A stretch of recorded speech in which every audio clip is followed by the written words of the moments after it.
I'm going to change this Yahoo Mail app icon.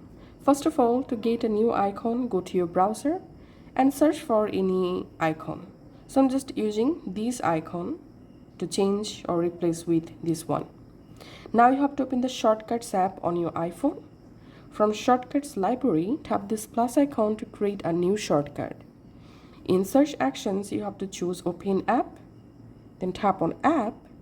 Which app to open? We have to select the app in which app we will change icon. So in my case, I'm selecting Yahoo Mail.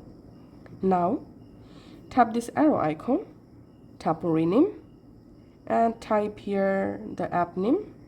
I'm typing Yahoo Mail. And now we have to tap on this info button, and we have to tap on Add to Home Screen. And here, tap on Image, and tap on Choose Photo. And now from your gallery, select the new icon, tap on Choose, tap on Add, and we can see my Yahoo Mail app icon has been successfully changed and Yahoo Mail app working perfectly. Now to remove your old app icon, just long press the old icon and tap on Remove App and choose Remove from Home Screen. And this is how you can actually change any app icon very easily. Thanks for watching.